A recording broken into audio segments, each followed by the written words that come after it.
Welcome back, my friends, to the final video of 2025. Wow, where on earth has that year gone? I hope everybody had a wonderful Christmas if you celebrated it. For SpaceX, they had a little fun with it as well, but as always, the crew have been pushing very hard to get ready for a mad run of all new launches coming sooner than you may think. With NASA's new administrator, Jared Isaacman, taking the reins, we are seeing an almost urgent rush now to land astronauts back on the moon after all this time to compete with China's relentless push. As he said, Artemis is the key to both beating China to the lunar surface and to begin maintaining a US presence at the moon. We've watched SpaceX's incredible Starship rise, fall, and rise again, but this is where the real journey begins. We're literally watching the future unfold before our eyes, and the implications of all this are wilder than you might think. Okay, Neil, we can see you coming down the ladder now. Hey, Marcus House with you here, and with the final version 2 Starship mission Flight 11 now well behind us, we can finally say the early development phase of the Starship program is complete. Every single launch, landing, and fiery lesson has led SpaceX to this moment. SpaceX has shown it can build and fly the world's most powerful rocket, designed to, of course, be fully reusable, and the roadmap ahead is clear here.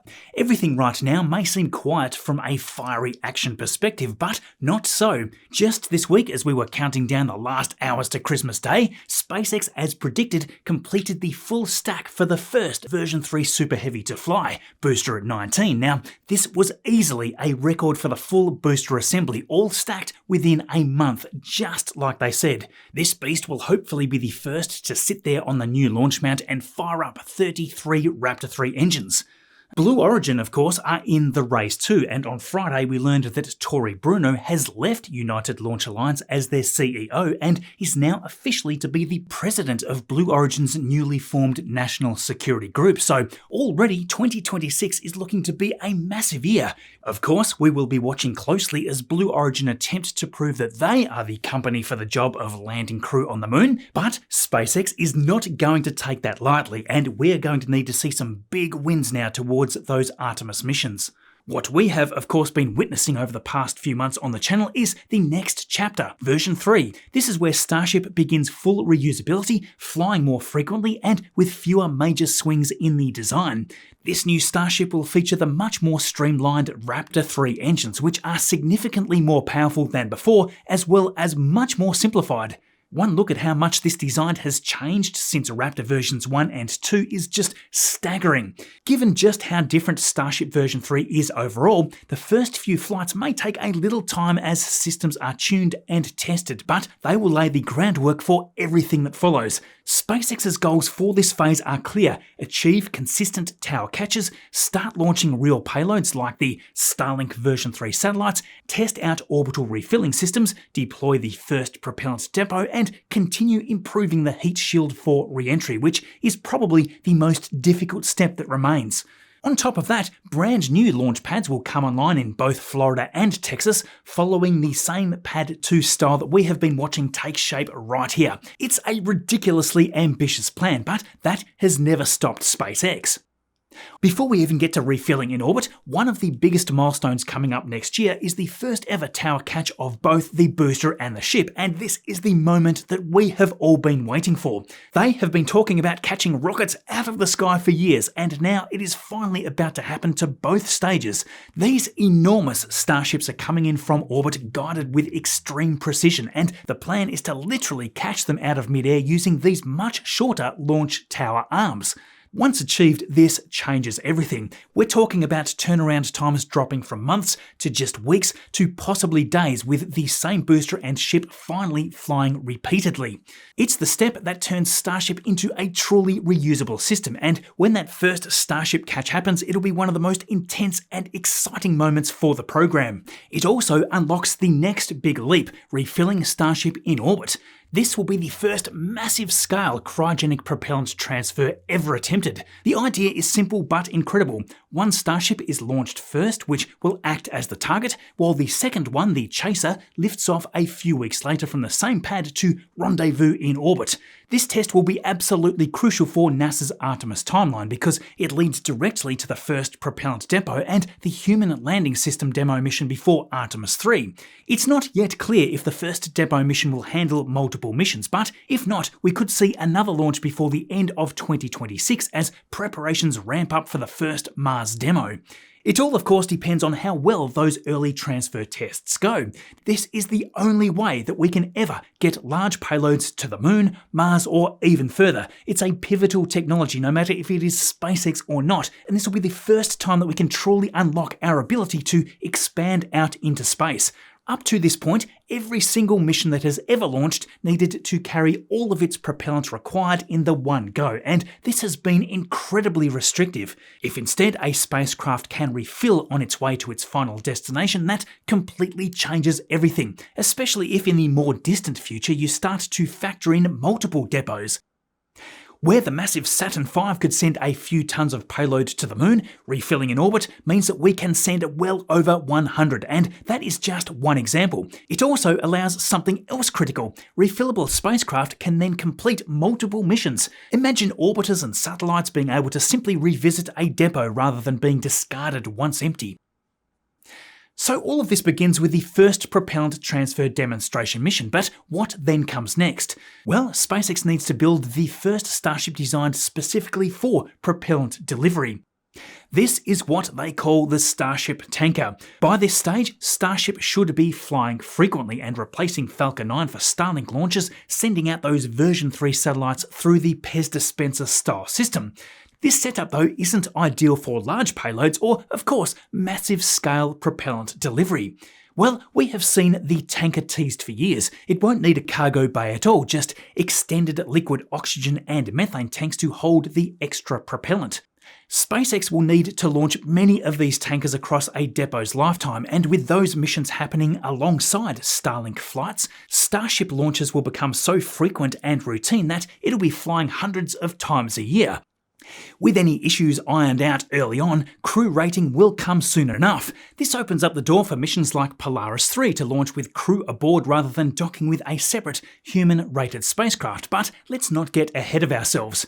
The steps for Artemis 3 will come fast. First, SpaceX must complete the Human Landing System, or HLS, a Starship built to carry NASA crew from lunar orbit down to the surface and back again. Before anyone climbs on board in space, though, there will be an uncrewed demonstration mission that follows the exact same profile to prove the concept. On paper, it could take a dozen or more tanker flights just to provide the propellant for an HLS in low Earth orbit.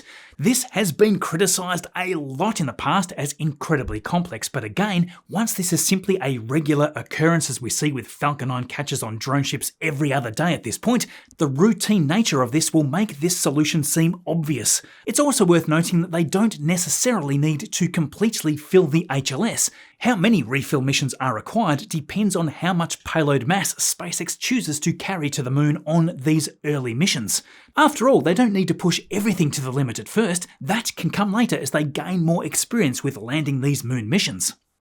So the Human Landing System demonstration is hoped to come first, but the first uncrewed demo mission to Mars is also expected to happen roughly in parallel during the end of 2026. Of course, with timelines always uncertain, we will know more as the next year progresses with the early version 3 Starship flights.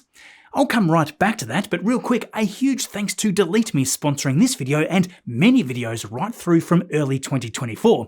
I'm super grateful that we get to work with great brands that offer a great service, and obviously this helps us instrumentally to make this content for you. Security online is something that is progressively harder to keep on top of, and with AIs metaphorically running around gathering anything that they can to provide nefarious people out there with the ability to target you, we need ways to protect ourselves.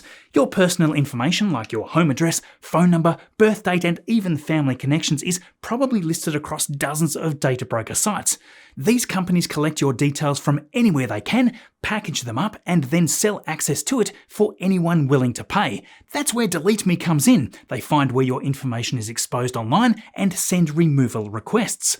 After the first clean, they don't stop there, of course. They keep scanning frequently to pick up any new occurrences. It may seem a bit like whack-a-mole, but they are there to do just this for you. The less data brokers have your data, the less chance there is for someone trying to use that for scams targeting you or your family. Just think of identity fraud alone. That's something that affects millions of people each year. In fact, with Delete Me, you can protect your whole family under just the one account. Each person can have their own dashboard made private only to them with their own login, or you can just manage it all for them if that's what they want. Give it a try using my link joindeleteme.com/Marcus for a 20% discount on US consumer plans. You can also find the alternate URL in the description for international plans too. Thank you, Delete Me. Okay, so is it still possible that we will see a demo mission to the lunar surface and Mars heading off by the end of next year? Well, I think this really comes down to how many refuel missions will be needed and obviously how effective the propellant transfer tests have been by mid-2026.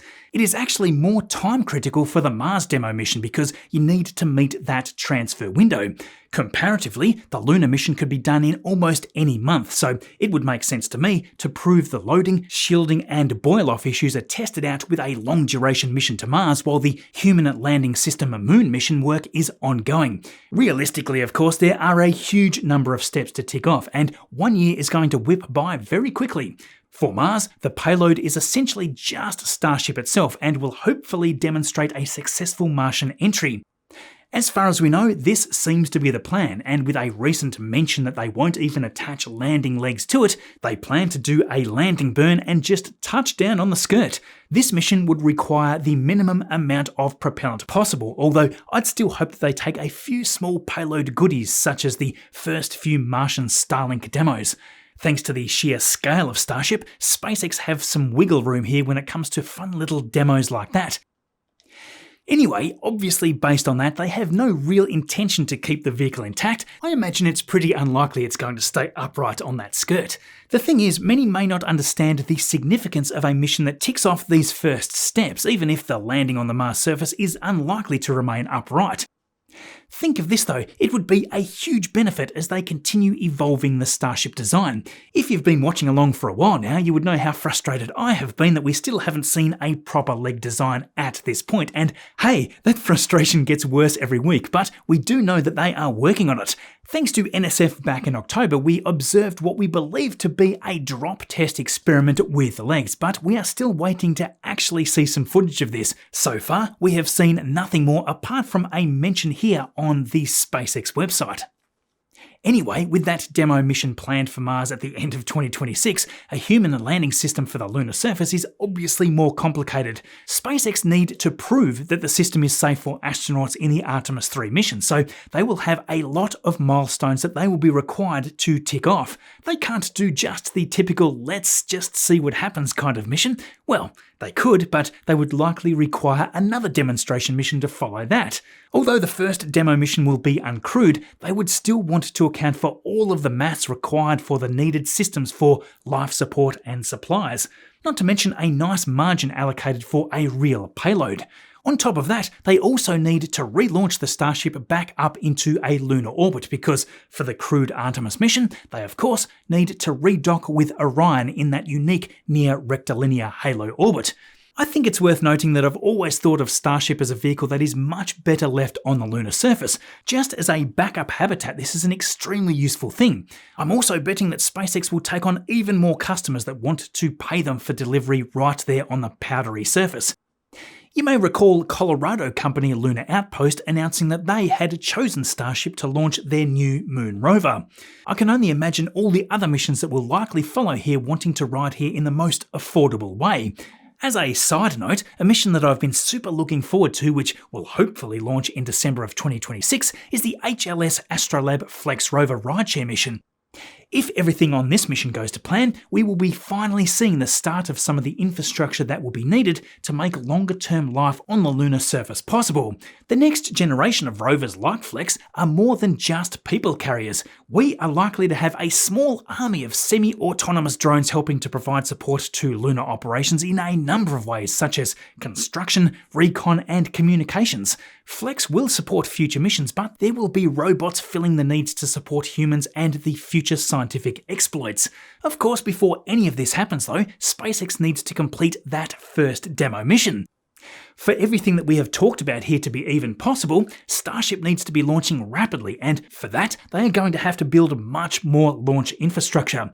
With the work that we have been watching in Florida at the Roberts Road site this year, SpaceX are making huge moves to create a second gigantic production line for both the Super Heavy and the upper stage Starship. At this point, of course, we've just been watching them create prototypes while the site in Texas is fully scaled up. The Gigabay has been rising fast here, and this will pair nicely with the equally massive Star Factory. Once they have the design of the full vehicle locked in without drastic changes going on, they will be at a point where they can start churning these out like crazy. Although the Florida site is well behind in that regard and won't be producing Starship here until well after the pad being developed at Launch Complex 39A is finished, the idea is to simply transport boosters and ships horizontally here ready for flight.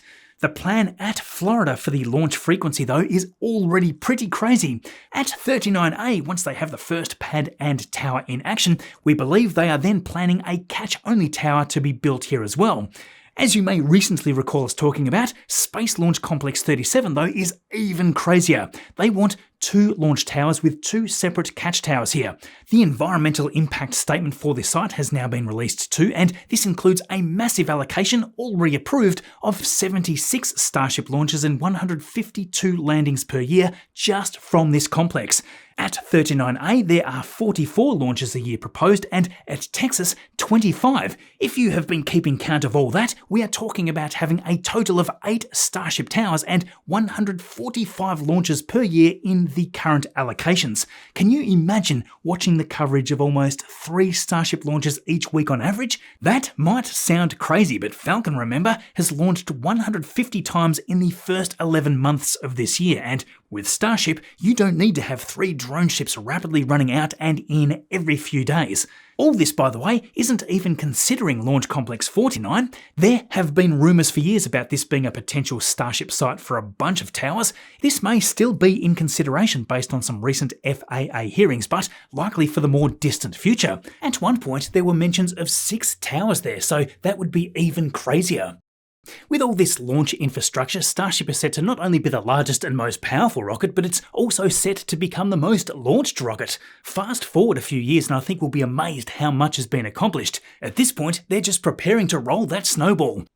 Anyway, this year has certainly been a mixed bag. Lots of mission failures from space agencies all around the world, and obviously a couple of big ones from SpaceX during testing. As they say, if you're not sometimes failing, you're not risking enough. Nothing ventured, nothing gained, and it's clear that globally there is more investment than ever trying to reach out into the void in a sustainable way. For every setback we've seen this year, it will all lead to much smoother sailing in the future. With those challenging times, we are at the same time seeing more records being broken than ever, and even I struggled a little to choose our favourite this year. Blue Ghost's lunar landing set the bar way back at the start of March, and it set it rather high. A month later, Fram 2 dazzled us with the breathtaking views from Crew Dragon, and after the issues with Starship test flights and the notorious version 2 issues, Starship Flight 10 in August was the long-awaited redeeming mission. We've also had a fantastic time exploring the cosmos on an unprecedented scale from the ground with the Vera C. Rubin Observatory, and although activity from the ISS seemed quiet at times, certainly plenty of neat stuff to share. Around all of that, Falcon 9s were sending up a barrage of Starlink, National Reconnaissance Office, Bandwagon and Transporter missions. Rocket Lab's Electron has been launching ever more frequently, and hey, in Australia we at least gave it a shot, didn't we? More relevant for this video though, I just absolutely loved Starship Flight 11. Not only an astounding success, but I think this was the mission that proves that the era for non-reusable rockets is soon coming to an end.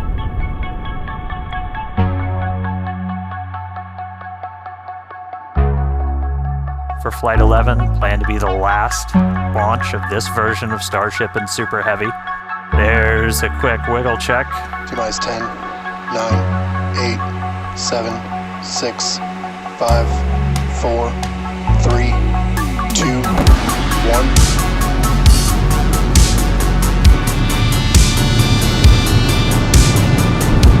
We have liftoff. Go Super Heavy. Go Starship. Thanks for all the historic flights, Padawan.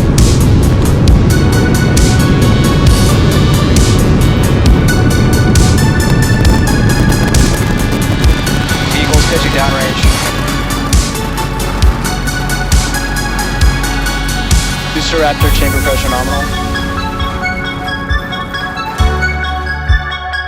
Ship ignition. Stage separation. Spec burn startup. So the hot stage separates, it's going to make its way down, also splash down in the Gulf. From landing burn start, where we'll first ignite the center 13 engines, then bring that down to 5 to slow down the booster for landing. And finally, that will come down to 3, and we'll cut all of them off while we're still about 200 meters in the air. And into the water we go. That was absolutely awesome. Congrats to the whole SpaceX team. So far, so good for today. That was incredible. All right, Arbacks have shut off. Ship engine cut off. Got ship on orbit, nominal orbital insertion, so right in the money with this trajectory. Quick look inside the payload. We've got 8 Starlink simulators getting ready to make their way into outer space. We're going to relight one of those center engines. This is not a deorbit burn. This is demonstrating essentially all of the systems you would need to do a deorbit burn. Ship is starting entry, good attitude. We're doing kind of a unique flight on the way in. It's going to do what we call a banking maneuver. So while we're still going supersonic and even hypersonic, we're doing kind of a banking turn. And then we'll do a pretty aggressive turn right as we get into the subsonic and start doing our belly flop. And that's designed to essentially be the approach that we would do on a return to launch site in the tower cap. We're past peak heating, ship's still holding together. We're now starting into our really heavy bank maneuver. After we ignite those engines, we'll go from 3 down to 2 for the final phase of the landing burn and look for another soft splashdown.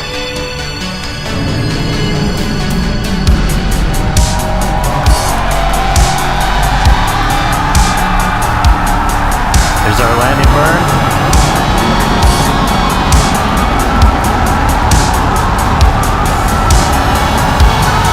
Three down to 2. Starship has landed.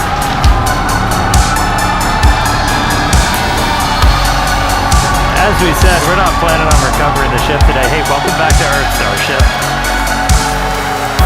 We are down in the Indian Ocean. Let him hear at Starbase. What a day. It was such a brilliant mission. Before we close out for the year, I just wanted to thank every last one of you who have helped to make this channel what it is. From all of you that have subscribed, watching along, giving us your 2 cents in the comments, and just loving what we do. Thank you so much for all that. All of the patrons, ex-subscribers and YouTube members listed here on the right, without each and every one of you, this process just would not be possible with this degree of effort. It is such a great honour to be here to do this with the team making this content with me. I'm very blessed to work with such amazing people. Look, in the end, you never know how long any given channel will last, so we're super grateful having you being part of this crazy ride. There is just so much to be excited about over the next 12 months, but also well into the future. What is it that you are most looking forward to? Let me know. I hope you enjoyed this video. If you did, don't forget to hit subscribe so we get to keep making them. If you want to continue with more, check out this video here next. Thanks as always for watching all this way through. Have a safe and wonderful new year, and I will see you all in 2026.